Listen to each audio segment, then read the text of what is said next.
আমার নাম নন্টে, আমার বয়স 17, ক্লাস 10-এ পড়ি। এখন মাধ্যমিক পরীক্ষা শেষ, তাই ছুটির আগমন। আমাদের গ্রামের নাম কাশীপুর, ছোট্ট একটা গ্রাম, ওইখান 30 বাড়ি। এখন শীতকাল, তাই জমিতে সব সময় কাজ চলছে। আমাদের গ্রামের লোকেরা এই চাষবাসের থেকেই সংসার চলে। ছুটির সময় আমি আর আমার 2 বন্ধু কমল আর তপন সবাই সারাদিনটা জমিতেই কাটাই। আর বিকেলে ঘুরে বেড়াই, তবে রোজ সন্ধেবেলা যাই চায়ের আড্ডায়। আমি, কমল আর তপন আমরা রোজ বিকেলে ঝিলের পাড়ে বসে গল্প করি আর একটু সন্ধে হলে চায়ের আড্ডায় যাই। আমাদের গ্রামে একটাই চায়ের দোকান, সেটাও আবার এক কোণে। ওই আমাদের বাড়ি থেকে 5 মিনিট দূরে। আমাদের গ্রামটা বেশ খোলামেলা, এখন থেকে শহর অনেক দূরে, তাই এই গ্রামের সবাই চাষবাস করেই চলে সবার। একটা ঝিল আছে গ্রামে, তার পাশের মাঠে গ্রামের বাচ্চারা খেলাধুলা করে। আর আমরা বসে গল্প করি। অনেকে আবার মাছ ধরে, তবে সন্ধ্যের আগেই সবাই যে যার বাড়ি চলে যায়। এখন শীতকাল প্রায় যেতে গেল, তাই সোয়েটার গায়ে চাপাতে হয় না। আমাদের গ্রামে যে চা দোকানটা আছে, তাকে সবাই কালু দার চা দোকান নামে চেনে। কালু কাকা চাটা দারুণ বানায়, গোটা গ্রামের লোকেরা বিকেলে তার দোকানে চা খেতে যায়। আর আমরা 3 জন আর এক কাকু, সে যায় সন্ধেবেলা। কালু কাকা রোজ আমাদের অনেক ভূতের গল্প শোনায়।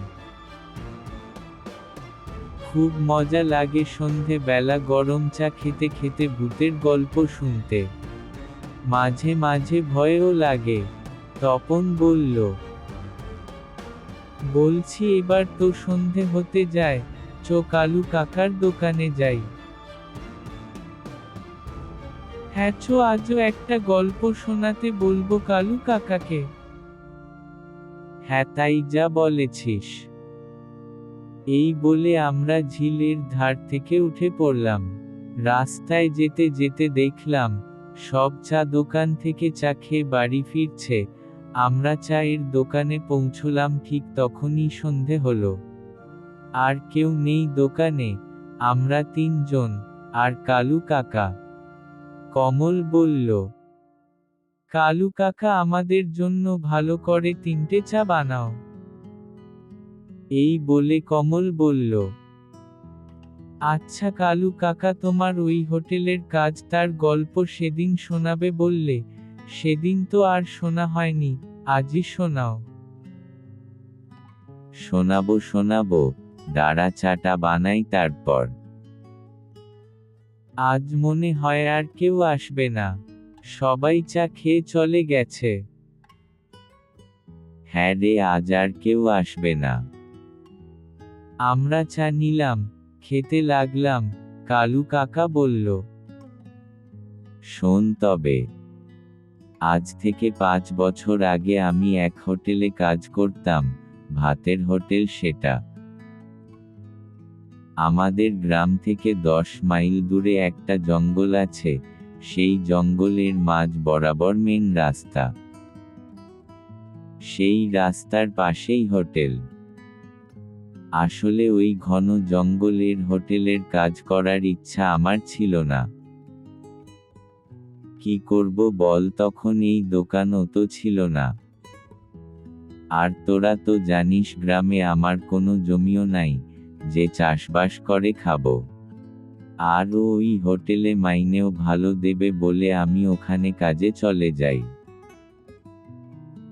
আর তোরা তো জানিস গ্রামে আমার কোনো জমিও নাই, যে চাষবাস করে খাবো। আর ওই হোটেলে মাইনেও ভালো দেবে বলে আমি ওখানে কাজে চলে যাই। তবে সন্ধে ছোটার পর আর কেউ যেত না সেই রাস্তায়।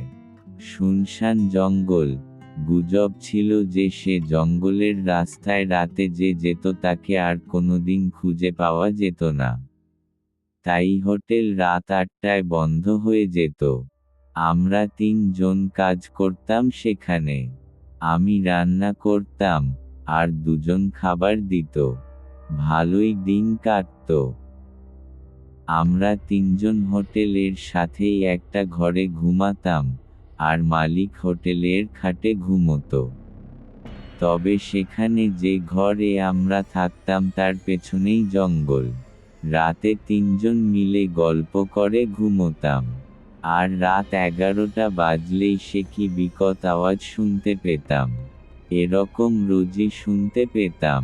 তবে অভ্যাস হয়ে গেছিল। এরকম করে দিনগুলো কাটত। একদিন সন্ধে ৮টায় একটা লরি এসে দাঁড়ালো। আমরা তখন সবে হোটেল বন্ধ করে গোছগাছ করছি। আমরা তো সবাই ভাবতে লাগলাম, আজ এত বছর কাজ করছি, কোনোদিন এত রাতে কোনো গাড়ি যায় না এদিকে। আজ কি ব্যাপার? ভাবতে ভাবতে দেখলাম সে হোটেলের দরজায় ধাক্কা দিচ্ছে। মালিক দরজা খুলল। দেখলাম একটা ড্রাইভার। দরজা খুলতেই বলল, এখানে কিছু খাবার পাওয়া যাবে? সে নাকি অনেক দূর থেকে আসছে, কোথাও খাবার পায়নি। তখন আমাদেরই একজন উত্তর দিল যে হোটেল তো বন্ধ হয়ে গেছে, খাবারও শেষ। মালিক তাকে জিজ্ঞাস করল, তা তুমি এত রাতে এই রাস্তায় কোথায় যাবে? সে একটা জায়গার নাম বলল, সেখানে পৌঁছতে তার সকাল হয়ে যাবে। মালিক তাকে বলল, আজ রাতে তুমি আর অতদূর কিভাবে যাবে? আজ রাতটা এখানেই শুয়ে পড়। কাল ভোরে চলে যাবে।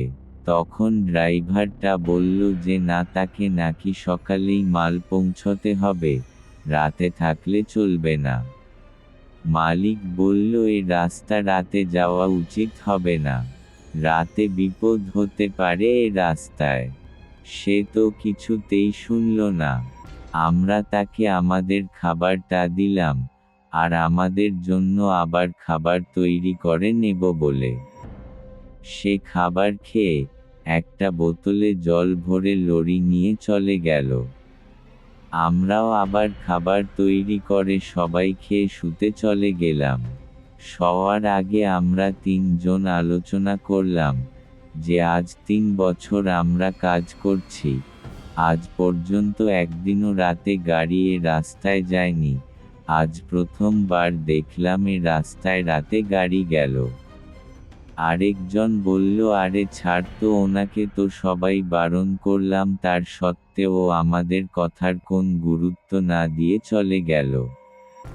এই সব কথা বলতে বলতে আমরা শুয়ে পড়লাম। সকালে উঠে দেখি হোটেলের বাইরে খুবই ভিড় আর পুলিশ ঘোরাফেরা করছে, আর দেখলাম মালিক তাদের সাথে কথা বলছে। আমরা ৩ জন গেলাম মালিকের কাছে। পুলিশগুলো বলল মালিককে যে এই রাস্তায় এক লরি ড্রাইভার কাল খুন হয়েছে। আমরা তো শুনে ৩ জন অবাক হয়ে গেলাম। তারপর কদিন কাটল কোনো রকম। রাস্তায় গাড়ি বেশি যায় না আর বসে বসে দিন কাটত। রাতে ঘুম হতো না ভয়ে। একদিন হঠাৎ সরকারের থেকে চিঠি এলো যে এই জঙ্গলের রাস্তা বন্ধ করে দেওয়া হবে, আর হোটেলও বন্ধ করে দিতে হবে। আমরা তো মন খারাপ করে যে যার গ্রামে চলে এলাম। তারপরে এসে চা দোকান করলাম। আশা করি গল্পটা সকলের ভালো লেগেছে। আরও নতুন নতুন গল্প শুনতে সাবস্ক্রাইব করুন।